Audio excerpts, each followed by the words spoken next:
Hey, Alli, do you have any aches or pains? Oh goodness, Shawna, where do you want to start?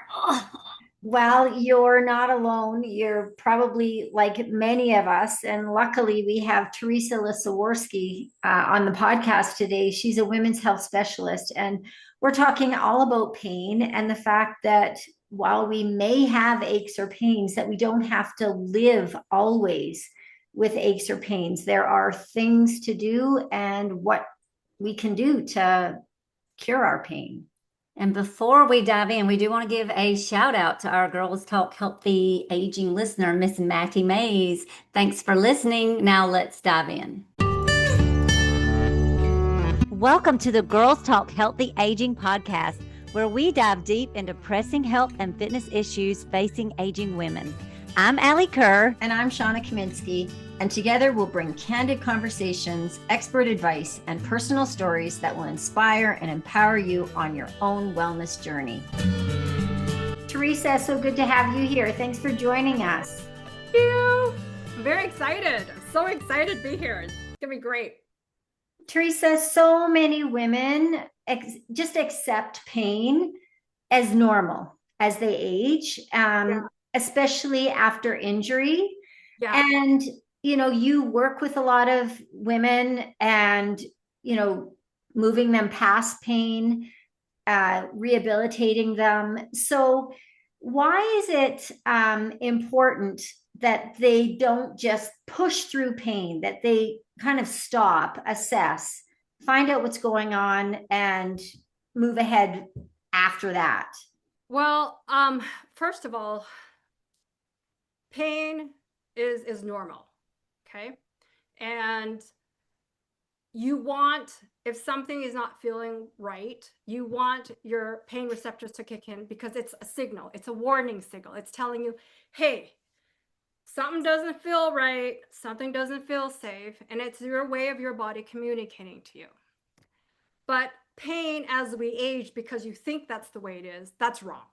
More like aging has nothing to do with pain. There's something that's happening. Either you've had an injury, there's an issue with a tissue, you go through, you fell and your knee hurts and it gets inflamed and it swells. That is normal pain. But pain where you're like, oh my God, it hurts and it's been hurting for 3 or 4 weeks, longer, up to 3 months, then it's something else you need to look at, right? So when I have clients that come in and goes, you know what, and I want to use the example of my mom, okay? She's got a banged up knee. And I go, Mom, please let me look at your knee. No. I was like, why not? And he goes, because I'm old. Old people are always in pain.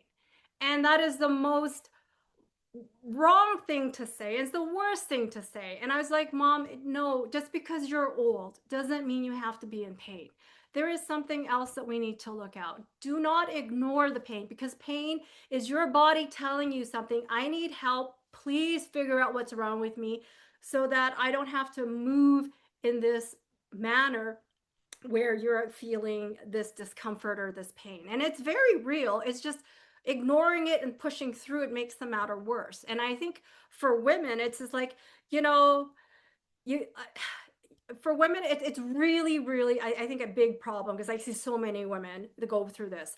They come and they see me and goes, I heard this. I'm like, okay, how long ago? A year ago. I'm like, a year ago. And now you're coming to see me now. And goes, yes. I was like, so that's what you injure something, there's a tissue issue, goes through the repair, and then you rest a bit and then you let it slide because you know what, you're busy, you got to take care of your kids, you got to go to work, you got to do this and that, and you neglect. And that's something that I think a lot of women do, that because we're busy and we got to take care of everybody else, and we unfortunately are the last person to take care of ourselves, right? So they come in and what could have been a really simple problem becomes like this overblown problem because it should have been addressed. You should have done some more rehab. We should have addressed it a little early on, but we just let it slide. So what happens is that little injury that you might have had is now layered on with months and months of more issues, and it becomes a really foggy gray problem instead of something that's really acute. And so please don't wait a year. Like if something doesn't feel right, like, okay, it doesn't feel right, it affects the way I move. and it's not getting better with movement, and it's not getting better when I massage it out, you need to go see somebody. And that's like, and I see it, and I just like, it just shocks me, because like we shouldn't, and I maybe I'm just like preaching, but like we should be a bit more mindful, and it's really hard to be mindful when we're so busy trying to take care of everybody else. So it's sometimes just taking a step back. I'm like, okay, why does it feel this way, and should I seek help? And most of the time your intuition's probably right, you probably should go see somebody. And women tend to tolerate a lot of pain just because that's what, like you said, we're taking care of other people and we're Yeah. busy. And so we can tolerate pain. And how does that affect other parts of the body if we just don't address it?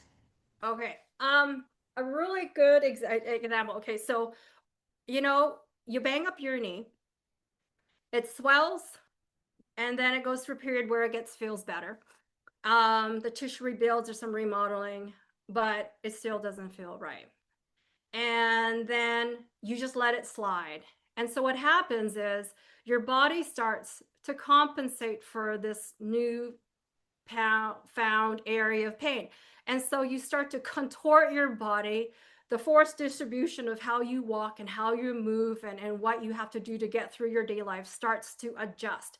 So your posture, the way you move, and how you sort of like protect yourself in that pain area starts to dictate how you move. So you start becoming a little bit tighter, you start to become a little, more protective in that area. So you move differently, and all these different moves start trickling down up the chain or down the chain. So whatever's happening in your foot is going to affect your knee. Whatever's happening in your knee is going to affect your foot, your hips, and that's going to affect your back. Then it's going to go up to your shoulders.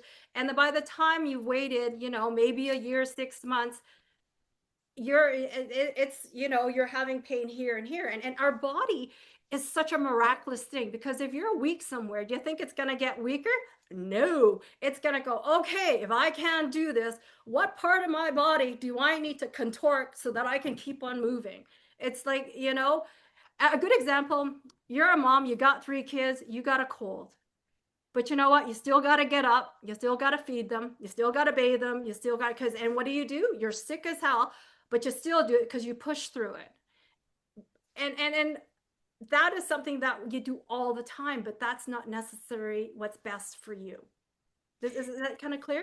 Yeah, and I think you're talking about the compensations that happen. Ah, And to clarify, the weak gets weaker, but the strong gets stronger, it's but stronger. in different patterns that are not Yeah. advantageous for pain-free movement. Yeah. So, like you said, as time goes on, what maybe started as like a little ankle sprain is now showing up in your left shoulder because Yeah. everything has contorted to manage that weakness down there. Yeah. And what happens is that as time goes on, we accept that as the new normal. And what I think we need to like really look at is, if this is your new normal, how is that new normal going to be 5 years down the line, 10 years down the line? It doesn't bode well for efficient movement.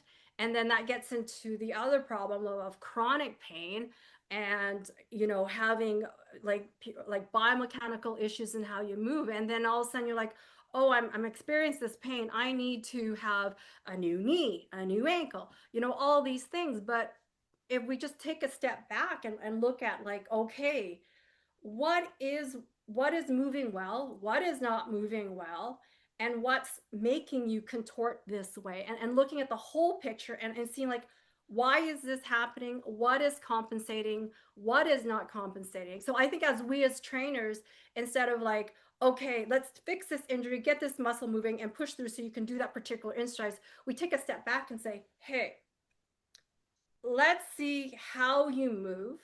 Let's see, why are you moving in this particular direction? What is compensating for what? And how can we address that? Because like when we get into like issues where they've been injured for longer than 3 months, we're dealing with chronic pain, and it's a system level issue. Like it's not an injury, it's a system. When you're dealing with your nervous system, your movement patterns, your lifestyle, all these things really impact in how we load our body, our capacity to accept the load, and how our nervous system responds to pain. And one thing that is also deleterious is the person that just says, well, I'm just going to stop moving. Oh, So, yeah.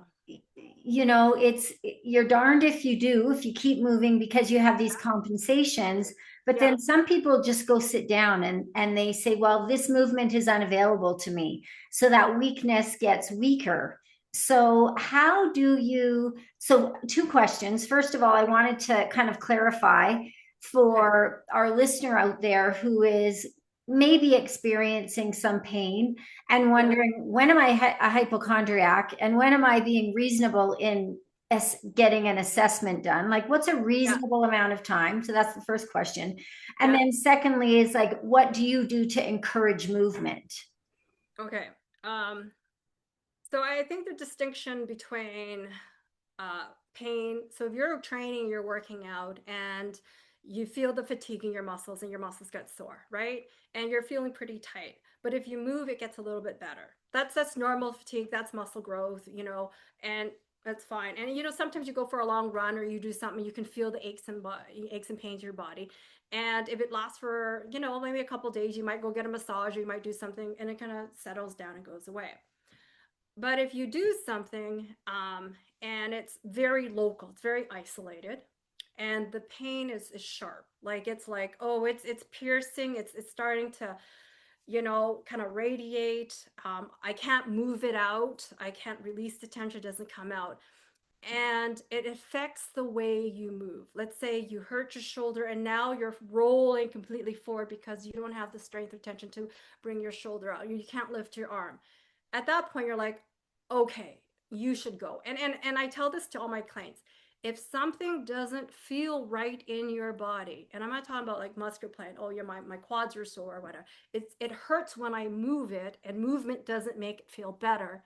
Go see someone, because something that you've done or you didn't do, we don't know, and we're not gonna like put pegs in everybody's boxes, is look at it and see what's happening before the issue gets worse. And that's what it is you got to hit it ahead of time, because you have pain. The pain ain't gonna go away if it's something serious. The quicker you look at it, the quicker you address it, the better it is, because as I said before, the longer you wait, the harder it is to figure out what's going on and what we can do.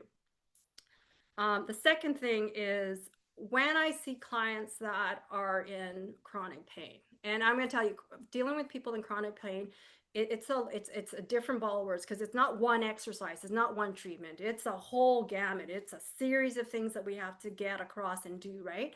And so there's going to be things that they don't want to do because there's a nervous system issue. They're scared, they're protective, they don't want to re-injure, so they don't want to move. But in reality, if you don't move, it sort of makes the problem worse, right? You need to lubricate your joints, you need to move. So if your shoulder is not feeling great, work the legs. If your knees are hurting, work the hips. If you can't move your neck, move the shoulders. There's so many different ways that you can move the body without affecting that, you know, trauma area. And perhaps like it's getting that little deeper soft skill, like, okay, like, oh, if you have a person who has a knee pain and they're on their feet all day, that load is like max to the hilt. So figure out what we need to do to strengthen the area above the knee and below the knee to get that knee working the way it should be. What about nutrition? I want to skip a little bit to that because that is, we could be, some folks are working out in pain and so they are moving maybe they're doing Yeah. that, maybe they're doing what they can do, Yeah. but they may still be ignoring the pain.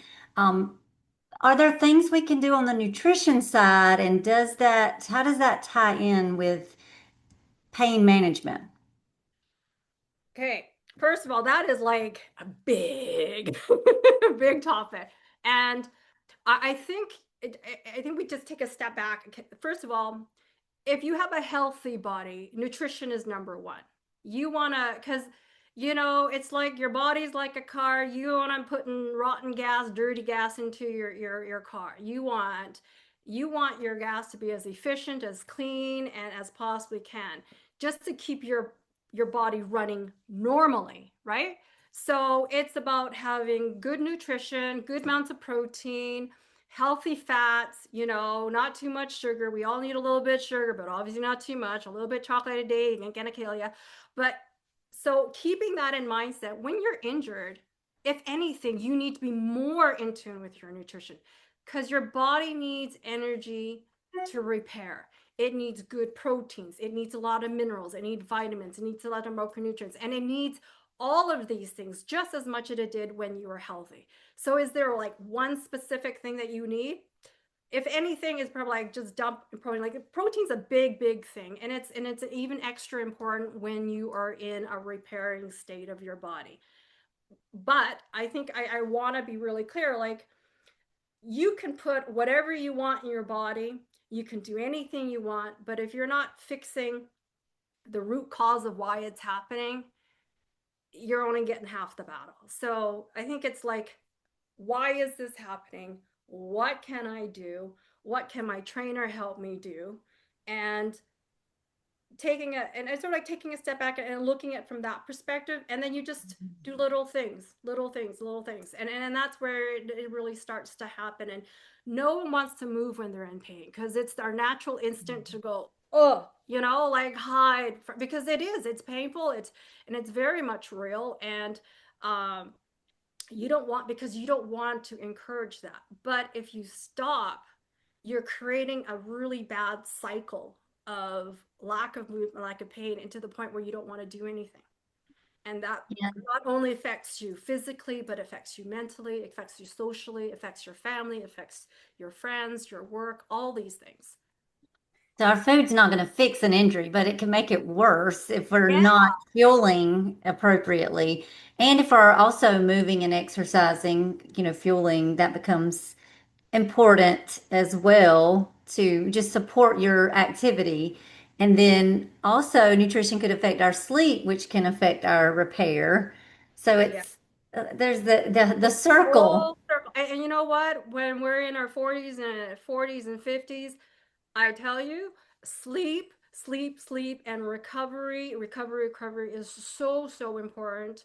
And I can't stress enough the importance, because if we're not recovering well, we're not sleeping well, our body isn't going to heal the way we want it. Our cortisols are going to be up, our adrenals are going to be up, we're going to be all over the place. So I think it's all these lifestyle soft Mm. issues that also need to come into play when we are addressing a person that is having pain. And I just, like, as we're talking about pain and what do we do as trainers and stuff, We're going to interrupt this interview for just a second because we've got something we want to make sure that you know. If you're struggling with your health, with your fitness, if you don't know where to start, or you know what to do and you're not doing it, we're here for you. And all you need to do to get our help is to reach out to Shawna and I at our email, sapodcast23@gmail.com. And we're happy to help, and we will be in touch. Now back to the show. rehabilitation is not just about like fixing an injury. It's more than that. It is about setting the foundation and groundwork, getting that person who is in pain to move the best as it can be, to work on the stabilizers, to work on their balance, to work on how they become more efficient movers. What can we do to get you moving better? How can we get you a better foundation so you can lift more weights? How can we work with your feet? How can we work with your pelvis so that you are able to load accurately? You are able to move. Like, so rehab, like, I know we talked about rehabilitation because I do a lot of that, but it's not just about like, hey, you got a broken knee, so let's address it. It's more than that. It's about taking a step back and working on the things that will help you get better in the long run, and taking a very proactive approach in how we view moving our body, our health, and the biomechanics of our body, rather than taking a reactive approach, which is it's injured, so now I got to fix. So if we spent time, just 1 day a week or something like that, looking at our smaller muscles, like working on your feet is like the boring thing, but I tell you, it's very, very effective when it comes to movement. And doing little things like that can make you a better mover and could help prevent injuries in the longer run. But that's something that, like, I think we need to like do that, because everyone's like, we gotta push, we gotta pound, we gotta, Mhm. get that intensity, get that grind, go, go, go. But is Yeah. that what we need right now? Mhm. Maybe, maybe And not. It depends on the person. pain can also affect our sleep, which we talk about sleep being so important, but if you're Yeah, in pain, it can make your sleep disrupted or limited. absolutely. And then then it affects how much energy we have. It Yep, affects how much we eat. Pain yep, can lead to more weight gain because it yep. throws off our sleep, our eating, our You're movement. not moving. So Yeah. I think when we need, I know this sounds really maybe off, but pain is something that is important to us, but not the necessary, like the actual pain you're in. But it is a signal that our body is telling us. And sometimes we're so busy, we don't listen to it. Sometimes you get this like nugging feeling here, and it's still nugging, but you're like, forget it. But it's a signal that's telling your body, can you just slow down for a minute? Can you just stop, take a breath, and figure out what's happening here? And that's what it does. So it is something that our body is really good. It's a way that our body communicates to us. And I think that's something that, as much as we don't want to be in it, you want that to be there because it protects us at a different level. So my guess is, well, first of all, you're very proactive in building that stable base, doing the boring things Yeah. so that those little muscles are Yeah. firing, because sometimes it's the boring things, like you said, working on your feet, your balance, Yeah. your Yeah. glutes, that Yeah. you know that helps you to prevent injury. Yeah. But what are your thoughts on pain medication? Because pain really tells us something, and if we're just popping ibuprofen or Tylenol to dull that, how's that going to be helping us address the problem? Okay, so I'm gonna tell you a little bit about myself. So I I don't know what happened since perimenopause. I can't take any anti-inflammatories. I can't take ibuprofen. I can't take Tylenol. I can't take any of these. If I do, I'm in the hospital. And when you can't take these little drugs, you really have to come up with very creative ways of how to identify it, right? And some people can, and some people can, and some people are already it and they start taking that medication. But what happens if you can't? What happens if the medication you take it all the time and your body gets really used to it? What are you going to do? So it's two things. It's being aware from the start of when it's kicking in. Don't wait forever to get it checked out. And if it's something that is pretty predictable, there is a predictable timeline in which things will generally heal. And then start looking at the why. Again, it's why does this hurt? Why am I in pain? Because sometimes it's probably more than what we think it is, but we have to take a step back and ask asking the right questions. Because normally, like, if you're the common question goes, oh, your shoulder hurts, what did you do? Did you lift something? Did you fall? Did you do this? What did you do? Perhaps this here, like, sometimes damage doesn't necessarily generate pain, and pain doesn't necessarily damage. So just looking at that perspective, and like, you sort of changing the narrative a little bit and saying, what is causing it? And sometimes it's really simple, it's very black and white, and sometimes it's very gray. Then at which point you're like, okay, perhaps you need to see, a chiropractor, an osteo, an acupuncturist, a doctor, a sports doctor, a physio, whatever framework that you're in. But I think it starts with identifying what it is and why you're taking them. And I have clients that do that, literally, take an ibuprofen. I was like, okay, can we try seeing, let's try this. Let's see if this works. Does it feel better? Does it feel worse? Okay, if this feels worse, let's try this. So it's not a clear path to no pain. It's like really rocking and really bumpy. It's just you got to take the time to figure it out. And that's why I say, like, dealing with someone with pain issues, it's not a simple exercise. It's not one session, you're done, you're healed, voila. It's something that takes a bit more time, and it's really getting down to the nitty gritty and really navigating through the whole subsystem of your whole body. It's like a whole person approach and how you deal with someone like that. Yeah, I think my point was that rather than pill popping, I'm not Yeah, for demonizing sure. it. The step back approach is a solid, approach to find Yeah. out, why do I have this pain? And if you do need medication, that's one thing, but Yeah. just to find the root and then deal Yeah. with it from there. My Yeah. next question is, you did mention chiro and physio and osteo, and how does a person know what is their best avenue? They have pain. What would you suggest? Would you suggest going to a PT, going to osteo, chiro, massage? What's your best advice for when someone is in pain? So, what I like, everybody will have a different approach, but my approach is I don't think one person will solve all your problems. So I look at what is going on with you and what is it that we're trying to address. If you have a movement issue and there's something that's off, maybe you go see a physio, because they'll assess your movements. They'll look at your patterns, or whatever. It could be someone through, whatever that is. But if you feel there's a lot of tension and tightness, maybe you need to go see a massage therapist, right? Because they can release the tension out. And maybe, let's say you're moving, but the rotation and your back doesn't feel like if you see your joints feel off, maybe you go see a chiropractor.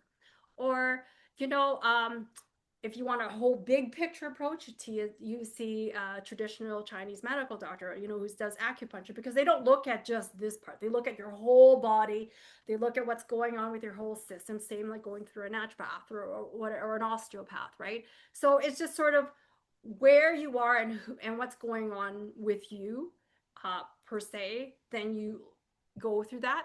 But my suggestion is, if something hurts and you ain't moving well, then don't wait. If you're seeing a physio, go to your physio, identify it. If you're seeing a chiro, go to your chiro and see that. If you go to see your family doctor, and because that's who you normally see, just go. It doesn't, like, for me, when something happens, you go to who you trust first. Go to who you trust, who you resonate with, and who understands your body and who understands you. Then you ask. From there, you can dive a little deeper and go, A, point B, C. But again, it's like, not one person's going to fix you. You might have to go see a massage to release this. You might have to go see a chiro to do this. So it's sort of like, again, taking a step back, what's happening with you, and what are the obvious steps that you need. But the first thing is, go to someone that you trust. Yeah, I agree with that. I definitely can take a village to get, and it can take, sometimes it can take time because one person may be able to help with one thing, but you may not get a Oh, total absolutely. resolution. So then you're going to someone else. And so it can be a process, and that can be frustrating, and that can be I know we just want somebody to figure it out and fix it immediately, as quickly as possible. And Oh, absolutely. unfortunately, it's not that easy always. And honestly, people will probably spend more time and money on their vehicle than they will their own body sometime. Oh my And God, absolutely. Absolutely. Absolutely. yeah, and so I think, the whole point of this podcast is to encourage anyone that if you are in pain, to, like you keep saying, take a step back. You don't need to live with it. Pain is is not necessarily a consequence of aging, Yes. right? 100%. It is not. I I think, and I say this in the nicest way. It's just I think we as women need to stop accepting the negativity that we should accept it. Like, oh, pain, you're old. No. And it doesn't have to be. And it doesn't matter whether you're 20 or you're 60. It is not something that you should accept. It is not something that you just push through. It's something that you need to acknowledge. You need to figure out what's going on and you need to address it because you don't want something to be lingering on for years and years and years to come. But I do notice that as I age, my warm ups for exercise, it takes me longer. I can't jump into exercise as readily. My warm up is sometimes as long as my workout, but then once I'm moving, I feel great. But I think that is realistic that as we age, well, we should all be warming up the muscles and joints, but I think the reality is as we age, we just have less wiggle room and Mm. more opportunity to hurt ourselves if and when we don't warm up. Your thoughts on that? 100%. I absolutely agree with you. As we age, we just don't have as much fluid. We don't have much of so fluid in our bodies. Our joints aren't just readily available as they used to be when we're 20. And I think, if you're in your 40s and your 50s and going to 60s, we can't train like we did when they're 20. I wish I could, but no. Like if I'm going to go for a run or if I'm going to go for a swim, I know it's going to take me at least 10, 20 minutes, if not longer, to even warm my body up so I can get a proper gait rhythm, right? Um, and that's something like it's not a bad thing to warm. It's actually a good thing. So you're going to have to a bit more time. But you know what? Rather than I change the perspective is as you get we don't have to train hard, hard, hard. We just have to train smarter, right? So Mm. that means, okay, what is the best way to train smart is you're going to have to do something intense. That intensity is not going to change, but you can prepare your body. You can wake up the muscles that you're going to use. You can use active, dynamic stretching. You can work on the different parts of your body that you need. If you're going to be doing jumping jacks and a lot of jumping, prep the knees, prep the ankles, prep the bounce, get the bounce going into your foot. Do all these things to prepare your body. You know, yeah, you know what? The reality is we're not 20, so they may not need to prep their bodies as much. But if we want to continue doing what we're doing later in life, that prep is okay. Like you Mm. just have to be realistic with how you want to train. If you want to go on bust your guts and go whatever, that's fine. But there is a cost to that. So I always tell I tell this to my clients, he goes, okay, what is the risk versus reward? So if you're gonna do that, the risk is very high, but what is the reward? There's very little reward in it because you're gonna get injured. So with everything that I try to do, even personally, like, I will take two of my run sessions out to do like a full rehab session because I want to continue running, Yeah. right? It's Yeah. hard on your body, but you got to do it. Are the other athletes that are doing Ironmans and triathlons doing that? Maybe, maybe not, but I know I need to. So sometimes it's just stop looking around at what everybody else is doing and focus on what your Mm. body needs because that's the most important because they're going to look great and they're going to look, wow, you're like, oh my God, I want to be like that. But is Mhm. that realistic for your body? And if it is, great. And if it's not, that's okay. But you got to do what your body needs, not what everyone else's bodies need. And then you don't have to follow everything. And some of the most simplest, basic exercises might be the best ones for you. And it's okay. It doesn't look flashy, but it's good for your body. Mm. And I love that. And I definitely want my clients to hear that we need to do what is appropriate. I like to use that word a lot with clients. What is appropriate for you today, for your body Yeah. today? Because if a client has not worked out in a while and maybe they used to be an athlete, in their mind, they're still able to just jump right back in and do all Yeah. those athletic things that they haven't Yeah. done Yeah. in 30 years. Yeah.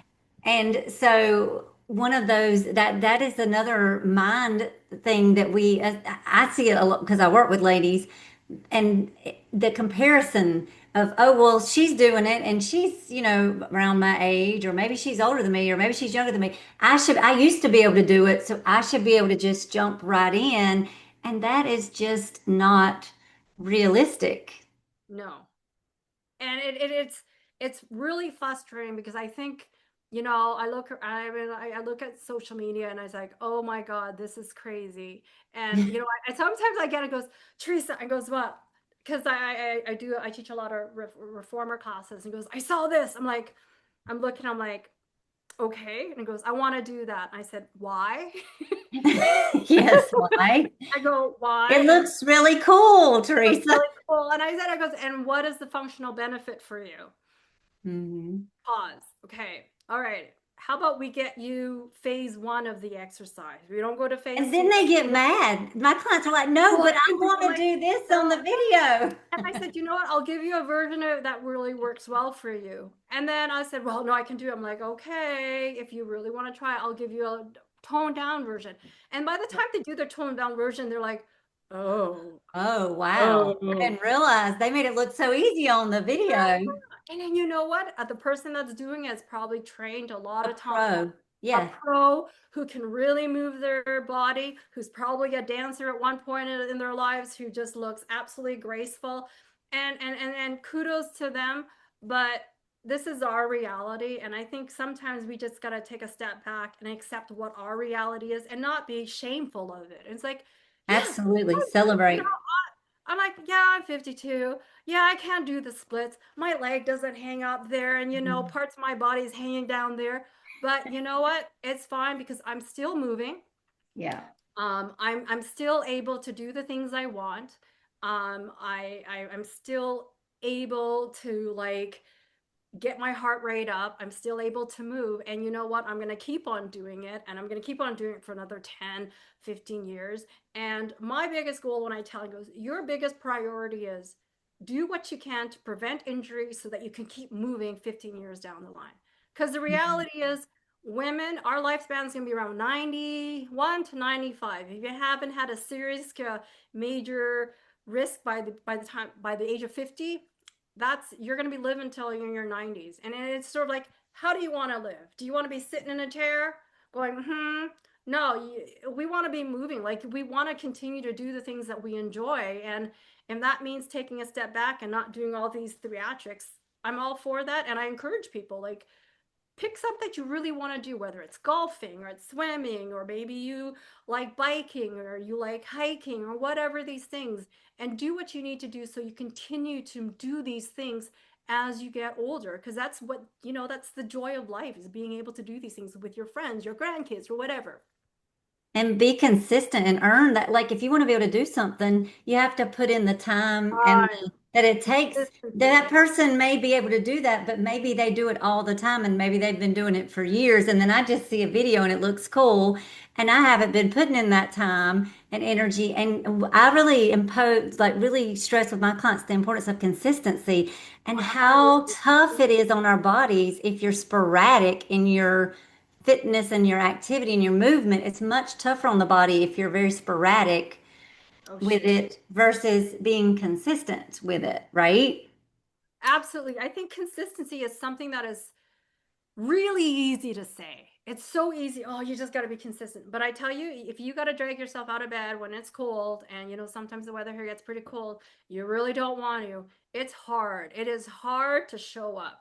And I think one of the biggest battles that we have to do is finding that inner power or even having an accountability partner just to show up, because I think that's half the game. Like, we want to be consistent. I think everybody wants to be consistent. We want to be doing these things, but it's hard and it's a struggle. And I think that's something that that's why we need our girlfriends.